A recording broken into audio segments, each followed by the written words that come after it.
Yes, reka nongere nguha ikaze udukurikira kuri Zarino TV. Nimba uri mushya hanga icyo nakubwira no gukora subscribe kugira ngo tujye tubana mu nkuru n'ibiganiro byacu bitandukanye, aho tuba tubagezaho amakuru atandukanye ari kuvugwa hirya no hino mu mikino n'imyidagaduro, cyane cyane yuko twebwe niho hantu twibanda umunsi ku munsi. N'andi makuru wenda tuzajya tuyabagezaho, ariko cyane cyane twebwe hano uzatubarizeho imikino ndetse n'imyidagaduro. Nizere yuko mumeze neza aho muherereye mu bice bitandukanye, abari mu Rwanda, mu majyepfo, mu majyaruguru, mu burengerazuba no mu burasirazuba, ndetse n'abari hanze y'igihugu. Nizere yuko mwese mumeze neza aho dukurikiye uri ubasha kumva ururimi rw'ikinyarwanda. Diremera Gaeta n'ubundi nk'uko dusanzwe tubana, mugenzi wanjye Kasimu nawe ari kuri kamera. Kasimu umeze neza? Ameze neza cyane. Ibintu bimeze bon? Namahoro. Irayidubiriye wenyine. Se kutagitumira warakennye? Ora ni iki kwindwa yari yanzegeje. Kera watumiraga kuri kugenda usaza n'umusambo sha. Ingi yahuranye n'uburwayi. Iri zuba si isama urabona hari ikintu yitezeho. Nayitangiye ndwaye kanageze ibyayo. Bushize dukora ikiganiro. Rero hari ukuntu njya neglige indwara. Uribuka uko navuze ngo nari maze iminsi ndwaye ariko nakize. Numvaga hari ukuntu ngewe iyo ntararemba mba numva nyine atari ibintu byatari. Nari maze iminsi numva mfite imbaraga nke, umutwe undya, ariko nkumva nyine ni ibintu biri aho bishobora gukira anytime. Tuba turiteretse hano mu kiganiro, mba ndavuze ati ndi kumva nakiza. Ahubwo bukeye mitangwa ewana nikojeje kwa muganga. Arambwira ati ewana wa mubu witwa Anofere nawe wakurumyeho, malaria yakugezemo. Ariko ubu noneho meze neza, imiti ndayimaze. Ubwo rero ntago isama tuyitangiye neza, witonde. Ibintu birakomeye. Ntabwo ukunda ko iyo umuntu ava muri season ajya mu yindi, ariko turamenyera nta kibazo. Noneho reka duhere muri showbiz, muri entertainment. Nabonye ariko abataramu n'akataraza bazakazana sha. Nahenze bite? Mutaramu hano ngo yakoze gurumushaho. Akada. Yasezeye ku busore. Ibizi aho tujyana ko umuhanzi witwa Josh Ishimwe, umenyerewe cyane mu ndirimbo zo guhimbaza Imana za gospel, ahari mu gihugu cy'Ububirigi, yagize atya rwose ngo abasore bagenzi be baramutungura. Ngo bamukorera ibirori byo kumusezeraho rwose. Ewa, abantu bumiwe. Ubu nibi biraje? Nawe urabikora? Afunguye amarembo. Nawe turabigukorera. Amakosa ntajya nkora. Turagukorera kuri umushabo. Ntabwo bishoboka. Mu minsi iri imbere nubwo mbona wanze kurongora. Ntabwo bishoboka. Ariko ubu nawe uje twe cyacitse twambutse, ubu ngubu nawe uje mu bihe bya gurumushawa. Ubu abasore bose bataragira ukuntu bigenza. Tarigaragaza. Ubu tuzajya tubambika amakamba ya gurumushawa neza. Nuko biza. Umva Gaeta. Ntabwo bishoboka. Ntabwo wabikora? Impossible. Ariko ibyo nanjye rwose ndabipinze. Amavuze kujyana agateye kose mujyanirane se. Ibyo nanjye ndabipinze. Erega n'ubundi abasore barayikora, kuko n'ubundi nta musore ushaka atagize ibihe byo gutumira wenda nk'inshuti ze ngo baganire, anababwire yuko wenda yiyambukiye. Ariko bitari ibi ngibi byo kwambara kamba n'amakamba n'ibicyoya n'ibipirizo. N'ibipirizo, ibi bintu vraiment nyine ubona ari ibintu by'igitsina gore kurusha uko. Ariko burya cyesinya judginga, burya iyo umuntu yakoze ikintu agikunze agishaka, nuko nyine ubu social media yaraje, ibintu byose bita biba public. Ariko nimba bikunda nareba, ariko ngewe ntawe nagira inama yo kubikora rwose. Nge numiwe ariko ikindi andi makuru ari kugarukwaho ari kuvugwa Iwacu na muzika ko mbona impinduka zabaye Iwacu na muzika urabizi ko hari hamaze iminsi bivugwa ngo ni event imeze nka hari ya Bruce Melody buri gihe niwe uba ari umuhanzi mukuru niyo urebye line up ubona ukabona ko ari abantu ba hafi ba Melody ari abantu nyine Melody umubwiye ati hitamo abantu muzakorana ukabona ko ari bo yahitamo kugira ngo ni basangagamo abantu nyine nka ba Chris Easy ba Kenisoro ugasanga nyine Melody ugasanga nyine ukabona ko ariko ni ibyavugwaga kuko urumva Iwacu na muzika nko muri imyaka nk'ibiri itatu iherutse Melody niwe wari umuhanzi wayo mukuru mwaka ushize hari amakuru nayo numvishe ko ngo na The Ben bari bamugezeho ariko ngo abacaka yabo bihita n'ubundi bihindukirira kuri Melody so nyine rero urabizi showbiz yacu ntago ijya iburamo utuntu n'utundi bakavuga ati Bubu ni umuntu wa Melody cyane murabizi ko no mu ndirimbo yakoze yamushimiye ya ndirimbo Melody yakejemo abantu bamufashije harya si bado ati Melody afite ijambo rikomeye muri Iwacu na muzika ku rwego rwaho afata n'ibyemezo kuri line up y'abahanzi bagomba gukoramo icyo gihe yaravutse agasaga ko kuvuga ati Kevin Kade niwe wagombaga gukora niwe umeze neza ariko bashyizemo Kenisoro kubera yuko ari umuntu wo muri 155 nkurikije abamaze kujya hanze urabonamo impinduka zikomeye kuko nk'abahanzi batanu bamaze kugaragazwa bazakora muri Iwacu na muzika 2025 bose ni bashya nibwo bwa mbere bagiye gukoramo Juno Kizigenza nibwo bwa mbere Kivumbi King nibwo bwa mbere nawe amaze gutangazwa Ariel Ways nibwo bwa mbere Kevin Kade nibwo bwa mbere na Neri Ngabo nibwo bwa mbere Neri Ngabo we yakoze muri Iwacu na muzika yo muri Covid ariko yo ntago twayigereranya n'iyi ngiyi yo kuri tele kondi bukayigeze gukorana na Platini muri Covid ya indi yacaga kuri TV ariko iyo kuri tele yo mu baturage ubwo bwa mbere Neri Ngabo ajemo urabonamo ko hari impinduka zikomeye amakuru ahari akavugwa ko hasigaye nk'abandi bahanzi nka 2 cyangwa 3 line up ikabiruzuye ariko n'ubundi umuhanzi mukuru amahirwe menshi ni Melody nk'ibisanzwe niko byiteze ngewe niko mbyiteze kabisa none se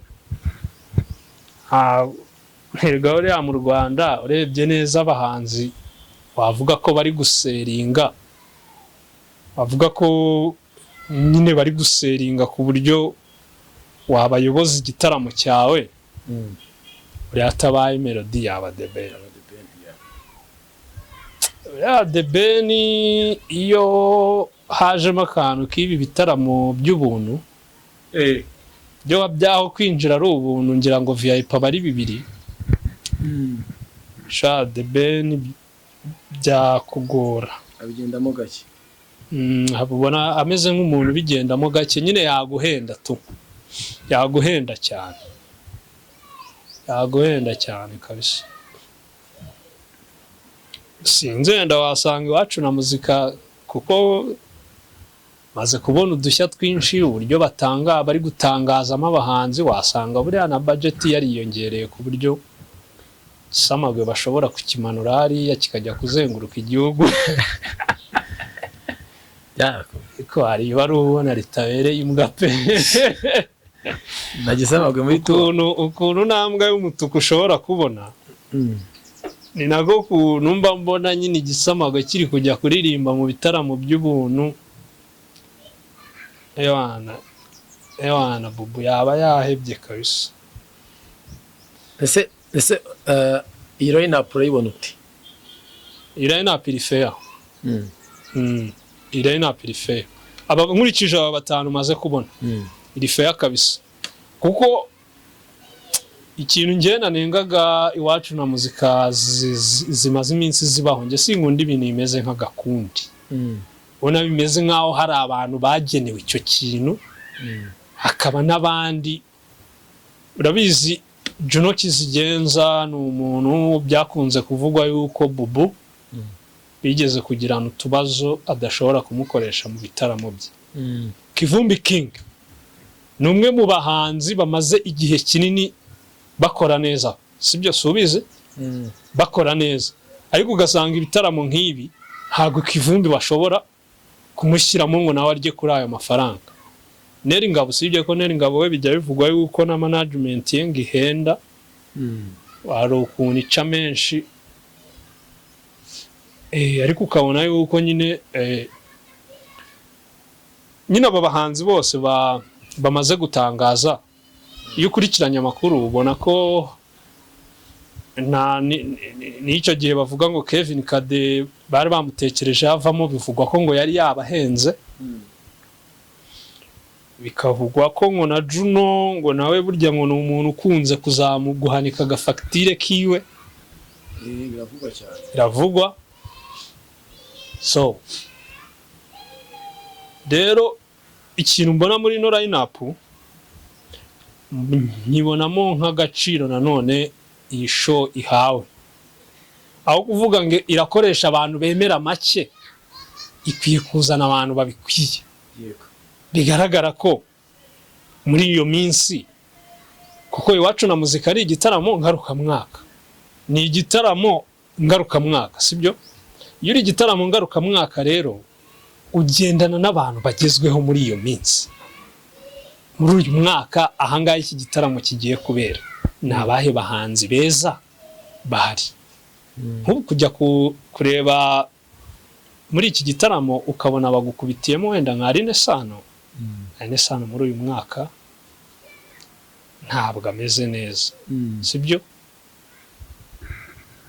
Bwiza kuva yasohora album, Bwiza wa nyuma y'amatora si mwiza. Nyine Bwiza nyuma ya album yaratuje cyane. Ahangaha tugeze ntabwo Bwiza ari mu bahanzi bameze neza, sibyo? Ariko wenda wamushyiramo kubera iki? Kugira balance abakobwa. Ukareba nk'ubushize sinibuka n'abandi bahanzi bari barimo. Ufashe Kevin Kade na Kenny Solo uyu munsi, ufashe Juno na Kenny Solo uyu munsi, nuza Juno ameze neza, aheruka hit, nawe ushatse wanayita mega, sibyo? Kenny Solo kabisa muri iyi minsi ari muri pereka ze na 155, ariko ku mihanda ntabwo ameze neza kabisa. Neri Ngabo uriya mupeta arakoze cyane. Uyu mwaka ushize wa 2024 kugeza iki gihe hafi buri kwezi yasohoraga indirimbo. Ako sinzi mpamvu zitakifata. Ariko indirimbo za Neri bizakugora, ntago azakora indirimbo nka Jugumira, sibyo? Kubera ko Neri akora R&B. Yego. Buriya R&B ntago ishobora kuba meganga isakuze, ntikinwa muri club, sibyo? R&B akenshi ni indirimbo nyine abantu bakunda bakayiplayinga bakayumva, ariko ntiyasakuze. Ariko turirimbo tukuriya muhungu twose umenya neza ko akora hit mu bitaramo, abaririmbana n'abantu, indirimbo ze zose abantu babazizi. Nese ubundi Neri wambwira hit yakoze yasakuje? Sirahari gita. Iyihe? Sirahari. Zori se? Zori. Kagabo k'amafuti. Zori. Ni sawa? Bita sawa bitanga iki? Ye, sawa ndayibona. Hari nindi. Igeze gukora amahiti menshi man. None se nzagukunda yakoraza amahiti menshi. None se ndashaka kubaza. Ubu iyi ndirimbo yingiyi harya bayita arandirimba heruka kugusora yakazu kuntu yagasalisa. ikintu gihari kimwe nuko nyine kino gihe n'iyi minsi ntabwo ameze mu minsi imyaka yatambutse, ariko muri iyi minsi nibwo akoze cyane. arakoze cyane ariko indirimbo ze ntabwo ziri gufata nk'iza heruka gukora nuko ariko yakoze indirimbo nyinshi. none se katwikomereza Muyoboke Alex we ngo ntago yemeranwa n'abantu banenga imyambarire ya The Ben ku rubyiniro.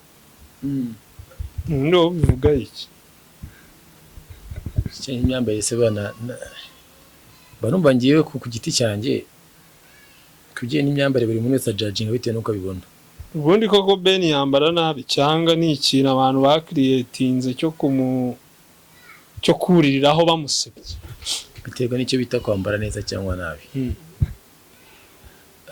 Njyewe nkuko njya mubona papa nta kibazo, nta cyo bitwaye nyine, gusa ntabwo aba yakabije. Njyewe ahubwo ngendeye ku bandi bahanzi bari international imyambarire baba bafite kuri stage, ahubwo mba mbona The Ben yanakabije. Ugicunga abandi bahanzi, bano bahanzi bari international kuri stage, abenshi uzasanga yiyambariye isengeri n'agapantaro kari simple, wenda ze yashyizeho nk'agakota ahita akajugunya nka hariya, asigarana isengeri n'agapantaro biraho. Rero iyo abantu bavuga ngo kwambara neza cyangwa nabi, ubundi kuri stage umuntu wambaye neza aba yambaye iki? Njye numva abantu bakritika, ariko sindumva umuntu uza ngo avuge ngo umuhanzi wambaye neza kuri stage aba yambaye buri. Njye nakubwiraga ngo ubu umuntu aje yiyambariye ikabutura na sandali n'agapira, ntabwo yazanga kubita abantu hariya live baryoherwe n'umuziki. Imyambarire kuri stage mariki cyabifasha cy'umuhanzi kugaragara neza. None se tujya tureba amashow ya ba Chris Brown baba bambaye ibiki? Bazungu n'ibisanga ntibajya bikomeza. Ahubwo ngiye mba mbona The Ben yanarikomeje, ari nicyo kintu gito ndashaka kwibutsa. Hari style wenda The Ben sinzi nimba ari we uyiharaye cyari iki yo kwambara ibipantaro binini n'ibikweto binini. Sibyo? The Ben show yakoreye i Burundi. Yari yambaye t-shirt n'ipantaro na Air Force. Hari umuntu wigeze ubikritika ngo yari yambaye nabi? Nawe. Shows zitandukanye The Ben yagiye akora, ahubwo The Ben yari umuntu kuri stage ubutanagize utanabigize intambara. Biyambarira jinx agashyiraho agapira akenshi k'umukara cyangwa k'umweru. Iyo yari colors za stage, umukara cyangwa umweru, sibyo? Akaza icyo gihe nta muntu numwe wigeze ukritika ko The Ben yambaye neza cyangwa nabi. Ahubwo anatangiye kujya akabya ukabona yashyizemo ibyenda nyine bitamenyereye by'amadesign by'ibiki, nibwo abantu batangiye kugira ute kubikritika. Ariko ahubwo ngiye ku ruhande rwanjye ngiye birambifata nk'amakuru ku mugani The Ben agomba no kujya yambara ibintu. Ese ubundi akoze kuri yakoraga show yambariye t-shirt na jeans, mu mitwe y'abantu se hasigaraga ntacyo. Ariko byibura bakora show abantu bagasigara bakritika imyenda yari yambaye. Yabyize neza umuhungu. Birange mbifata nko gukora amakuru, kuko The Ben nawe ntago yabewe ibintu yakwambara abantu ntibabikritike. Medini yakoreye igitaramo hano i Kigali yambaye amatiriningi. Hari umuntu se wigeze ubikritika? Impamvu babikritika nuko nyine baba babibonye bakabona wenda ni ibintu bidasanzwe niki. Kandi umuhanzi buryo umaze gusobanukirwa business cyaricyo agomba no gushaka uburyo bwose akreatingamo amakuru. Ko nawe arabizi ko ashobora kuza yiyambariye nk'ikabutura n'udukweto n'agat-shirt akaza akaririmba ntihagire ubitinda. Nimba rero ajya gushaka biriya bigenda ibikoti bigera hariya bigenda bikurura hasi of course nawe agomba gukora amakuru. Ntabwo kuza kubyinira nk'umuturage usanzwe. Ntabwo agomba kuza Force n'agapantaro abantu twese turabyambara. Ure expected. Nje rero sinabyita ngiye kwambara nabi ngewe. Ahubwo wenda ubikritika. Naje no gusanga abantu benshi bakritika. Uramutse akrititse ukarenzaho ikibazo wumvaga yakwambara ute. Kuri kw'Imana benshi ntabwo yabikubwira. Nawe ntabwo abazi ngo ndi kunenga ibi. Ariko se ubundi yagakwiye kwambara ibiki. Ntabwo azi icyo yabashaka mushakaho. Ntabwo abazi ikintu aho mushakaho. Ngewe nabibajije abantu benshi. Avuga ko uvuze ko The Ben yambaye nabi. Wagiraga ngo yambare gute nyine wowe. Kugira ngo bibe ko yambaye neza. Ugasanga none izi social media zafasha abantu zibashyira mu kigari. Umutarama ara posting agarika ibintu ngo The Ben yambara ukabona n'abandi bose baje ngiye imyambarire singimya. Ariko benshi umubashije ngo ubundi yagakwiye kuba yambara ute. Nawe gusubiza. Urumva rero ngiye ku giti cyanjye ibintu by'imyambarire yo kuri stage. Kereka ari critique zo kuvuga ngo twabonye The Ben yatashye ubukwe yambaye ibintu binibi. Twabonye The Ben ari mu muhanda yaje guhaha yambaye ibintu binibi. Ariko kuri stage yakwiye kumba kuri sandwe ngomba kugaragara nyine. Kuba creative ntago ugomba kuza mu buryo abantu bose bashobora ku expecting ngo uze waraza yambaye ishati n'ipantaro. Waraza yambaye costume. Biriya byo rwose ngewe narabyemeye. Hari ibindi abantu maze iminsi numva bavuga ngo The Ben ngazirukane ngo abantu bari muri team ye ngo baramwanga ngo baramugambanira ngo biki n'ibiki ngewe birambifata abarira kuri The Ben baba bari kwitana ibisambo. Namwanga bate mugambanira bate. N'abantu bose baba bashaka inyungu kuri Ben baba batangiye kwitana ibisambo kubera yuko wenda bamwe ibintu byo kuri Ben ibintu by'aba bantu bavuga kuri Ben bagira ute maze kubona bimeze nk'ibintu byo kuri Reyo. Bimeze nk'ibintu bya Murera. Wango Murera ni ikipe ishobora kugaburira abantu benshi cyane. No buri wese n'idirishya rye ariramo yungukiramo. Ugasanga nimba iryo dirishya ryari umuntu ryitambitse cyangwa urirengeje akarido. Ugasanga umuntu agiye mu ishyamba. Akajya kwataka umuntu runaka mu byo atari kumwataka kubera yuko kubera urukundo afitiye ikipe cya The Ben. Ahubwo ari kumwataka kubera ko uwo muntu yabangamiye inyungu. Uri kumva? Na abantu mba mbona bameze nk'abari bamufiteho inyungu mu buryo burendirekte.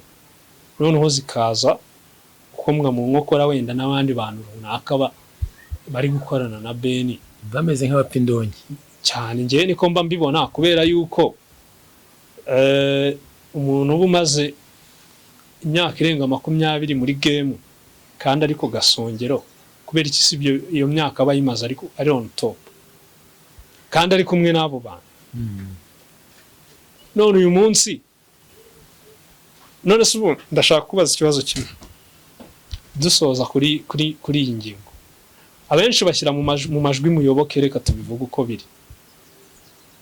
Muyoboke yari kumwe na Ben agitangira umuziki. The Ben ajya muri Amerika.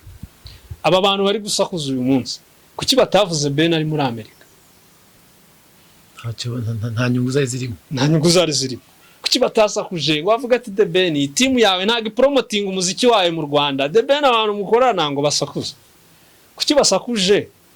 The Ben agarutse Kigali. The Ben ari muri movement. The Ben ari gukora ibitaramo. The Ben ari gukora amafaranga. Nibwo abantu bibutse yuko team ya The Ben ari ikibazo idakora. Iri kumugambanira bari gusohora ama video ye ari kuganira n'abantu muri club. Iyo team ya The Ben ishobora kuba ariyo yamugiriye inama yo kuva muri Amerika ngo agaruke mu Rwanda. Wewe wakundaga The Ben iyo nama kutayimugiriye. The Ben uri muri Amerika na The Ben uyu munsi uri i Kigali. Ninde The Ben uri gukora amafaranga? Uyu nguyu. Surucabana. None se muri abo basakuza ngo The Ben team yawe ninde wahaye The Ben iyo nama? Ninde wamuzanye? Yo The Ben ayobewe team ye akamara ifite kuri we. The Ben ayobewe akamaro ka Muyoboke kuri we. Ngenzi neza yuko Muyoboke ari mu bantu babwiye Ben ati ngwini Kigali ukora akazi. ngwino i Kigali ukora amafaranga, urajya muri Amerika hari iki usize akazi kawe i Kigali. Kandi The Ben kuva yagaruka i Kigali ntararuhuka, ari mu kazi, akoze ibitaramo byinshi, akoze amafaranga menshi, agarutse ari kubiza icyuya abahanzi. Yewe nabwo ndi kumubona ku twari muri Amerika. Polisi muri Amerika bari kumubona uta, byari bigoye, abijije icyuya abahanzi ntago bari guhumeka. So urumva rero aba bantu bose bumva bavuga, umwe avugira hariya, umwe yitereka agashyira kamera imbere ya The Ben, urabona aba bose niyo mpamvu bitwaga abanebwe bakiri muri Amerika. Aba bose ni abantu inyungu zabo zabangamiwe, ariko kujya kubwira Ben yuko umuyoboka ari mubi kuri Ben, sibyo? Ni nko kugenda ukabwira umwana ngo burya papa wawe ni mubi kuri wowe, nta gukunda ni wo kugambanira, kandi rero kugize uriwe yaranakubyaye akanakurera akanagukuza. Muyoboke muri uyu muziki, niwe wabyaye The Ben, niwe wafashe Ben aramufata amukura ku ishuri segonderi amuzana mu muziki amugira uyu Ben turi kubona. Eza aho urashaka gutandukanya umwana n'umubyeyi, ntago byakunda. Ntago The Ben ayobewe muyoboke icyo ari cyo kuri we no ku muziki we. Urumva? Nta nubwo muyoboke ayobewe The Ben wari we kuri we no ku muziki we. Ntago muyoboke ari mu bantu bagambanira Ben. Ntago byashoboka. Abantu bajye bareka, wenda harimo gushaka amakuru, gushaka wenda amakuru kugira abantu bavuge, harimo kwikoma muyoboke, kuko nimba uri umuntu wa The Ben hafi byanze bikunze ushobora gufata icyemezo gikora mu kanwa k'abantu runaka kibakura amata ku munwa, ntago bagukunda. Ibyo ni ibintu biri normal. Uri kubyumva? Ubwo rero ibyo ni ibyo. Coach Gael nawe ari muri South Africa, nabonye yahuye n'umumanager wa Tyler, ni umugabo bita Colin Gael, akaba nyiri company yitwa Africa Creative Agency. Iyi company niyo imanaginga abahanzi barimo Tyler n'uwitwa Nasty C, umuraperi bita Nasty C wo muri South Africa. Ubona yuko Coach Gael kabisa ari committed gushaka kwinjira muri ibi bintu bya showbiz na management yayo. Ngira ngo minsi ishize nibwo yari ari kumwe na manager wa Diamond. Ariko icyo nibaza nshaka kukubaza dusoza, Coach Gael afite ubushake, afite n'amafaranga, sibyo?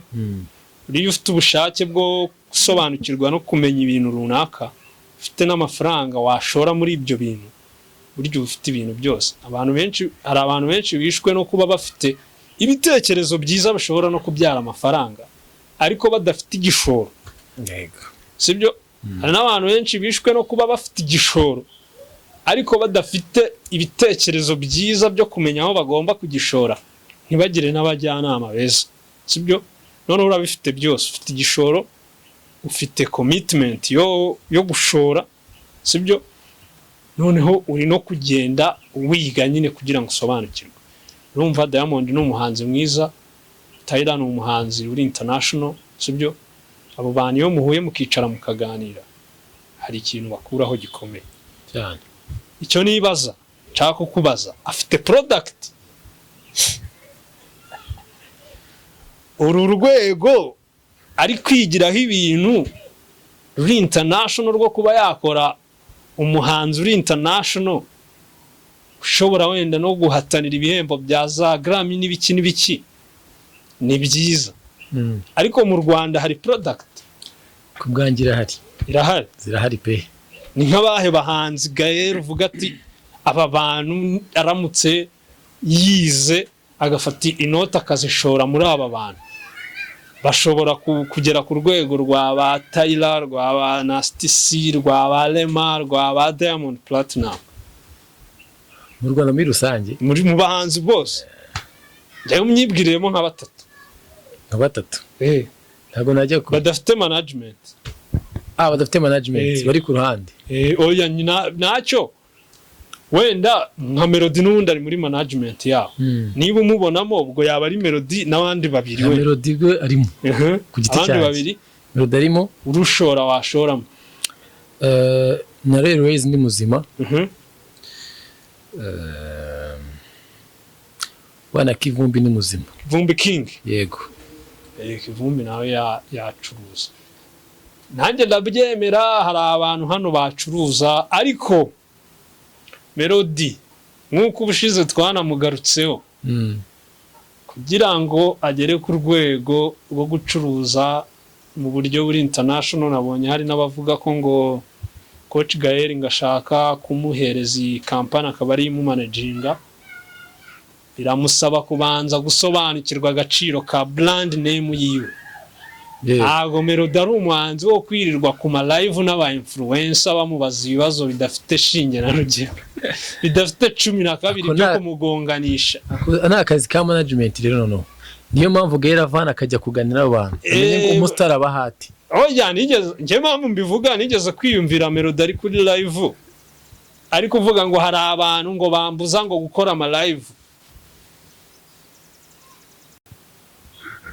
urumva ari kuvuga ngo hari abantu ngo bamubuza ngo gukora ama live ngo naga ari ibintu nyine ngo bimukwiriye ari kwisobanura nyine avuga ngo uburyo ngo we ngo ari we ngo agomba nyine ngo kubaho ngo uko ashaka ngo bitandukanye ngo n'abandi ngo nuko babyumva avuga ngo nyine ntago nyine agomba kumera nk'abandi bantu bagomba kuba we akabaho mu buryo abyumva iyo myumvire agomba kuyihindura akumva ko nimba wabaye brand name nimba wabaye umuhanzi munini hari n'imyitwarire igomba guhinduka izina ni ryo ucuruza rega none se nimba ugiye ababloga hariya bari kukubaza ibibazo bidafite 12 kandi ukabisubiza ibikugonganisha n'abantu yigize ute ari ukuntu uri kwangiza nyine izina ryawe kandi ari ryo ucuruza niyo mpamvu nta muhanzi uri international ugaragara mu buryo bworoshye ku buryo ubona ari active arirwa mu live buri kwezi akora live buri kwezi akora ikiganiro kuri YouTube nk'ebyiri eshatu ntawe wapfa kubona urumva ntawe wapfa kubona pe no kugira uzamubone ya postinze nk'ifoto ye ku rukuta rwe rwa Instagram cyangwa rwa Twitter cya video ye bari ibintu birenze uri kubyumva Melody namaze kuba umuntu munini aramutse akomeje ibi bintu nyine ariko Jean nabonye nawe yarasohoye statement avuga ati ubungu ibintu by'imikino n'amakimbirane mbivuyemo niyagira n'umuntu wongera ngewe kunyagresa gato tuzakizwa na mbuga nanjye uriya niwe Melody nshaka n'uriya kabisa utari mu tuntu tw'udukimbirane twato na hato n'abantu batari ku rwego kumva nka Melody ariko ari kwisobanura ku bintu yampano yamuvuzeho ngo yampano ngo yaravuze ngo ntakuze Melody nawe akajya kubivugaho koko yampano koko yampano ngo yavuze ngo na Melody ngagiye kumusubiza oya ntago ibyo ari byo Melody ni umuntu munini nyine ukwiye nawe gufata izina rye kabisa akaryubahisha muri society ndumva ari ayo makuru yari ahari muri showbiz abantu icyo basabwa no gukora subscribe kugira ngo tujye tubana mu biganiro bitandukanye twari tumaze iminsi turwaye twese twarwariye rimwe ariko noneho twagarutse tugiye kongera tujye tuganira hano ku makuru ya siporo na entertainment cyane siko bimeze kase bimeze cyane rero abantu tubasezere naho mu biganiro byacu bitaha